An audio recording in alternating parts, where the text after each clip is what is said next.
Welcome back to KSLA News 12 now at 4. There's a new lecture series at Centenary College, and it is all about Shreveport. It's free and open to the public, and in fact, you are encouraged to attend and chime in on the discussion. So the goal is to rethink the city's identity and hopefully reshape its future. So here to tell us more is Thomas Moran, an assistant professor at Centenary College. So thank you so much for letting us steal some of your time. Thank you for having me here today, Biscuit. I appreciate it very much. How did the idea for the lecture series come to be? It started as a research project. I have an interest in cities and urban design, and I've lived a number of cities across the country.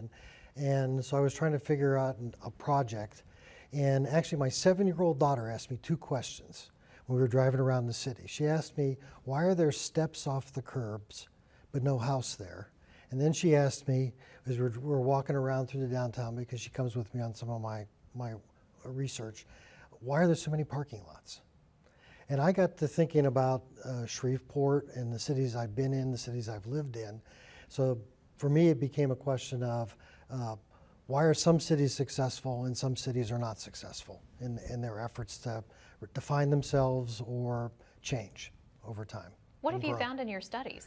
I have found, as I've looked at Shreveport and compared it to other communities, it seems that we are not taking full advantage of all of the attributes and elements of our city, as perhaps we should.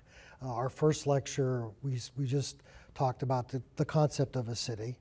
What are the elements of a city, trying to get a discussion going with the folks that were in attendance.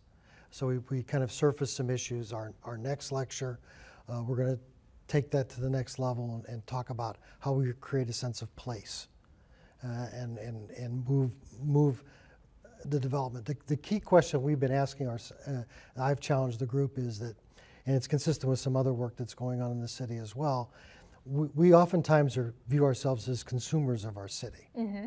And we all should all be creators of our city as well, and trying to pursue that type of a concept and lecture and help people be better informed on how to do that. It's a beautiful mindset. It's a give and take situation. It is. And we're not just here to take from our city. We should be giving back to it and finding more ways to become involved. Right. How many lectures are in the series?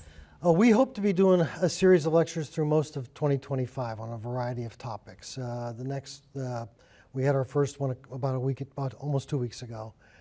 We hope to do this on a monthly basis to kind of just cover a variety of topics. Some of them I've defined, and some I want the folks in attendance to help us define in terms of topics. The blend of folks that you have coming out to the lecture, is it a certain age group, a certain demographic, or are people coming from all over the city? It's a demographic from all over the city. Wonderful. Which is, part of the success of a city depends on being able to connect the core to the edges all the way out. And that's what we're hoping to be able to do with the lectures. Give people ways to think about how they can improve their area, their space, or the city generally. I think that's fantastic. Well, when is the next lecture? The next lecture is December 14th. It's also in the Bynum Commons at Centenary College, 10 to 12. And it's free to attend the lectures? Free to attend. We posted on the Reform Shreveport Facebook page and a couple of other places, so there's plenty of access to finding out when it is. Wonderful. Well, we're going to have to put it on our calendars. Absolutely. Sounds great to me. Well, thank you so much for letting us take some of your time today. Thank you very much for having us. All right, guys, just a quick reminder, December 14th at 10 a.m. in the Whited Room in Bynum Commons at Centenary. For more details, you can find all that contact info there on your screen.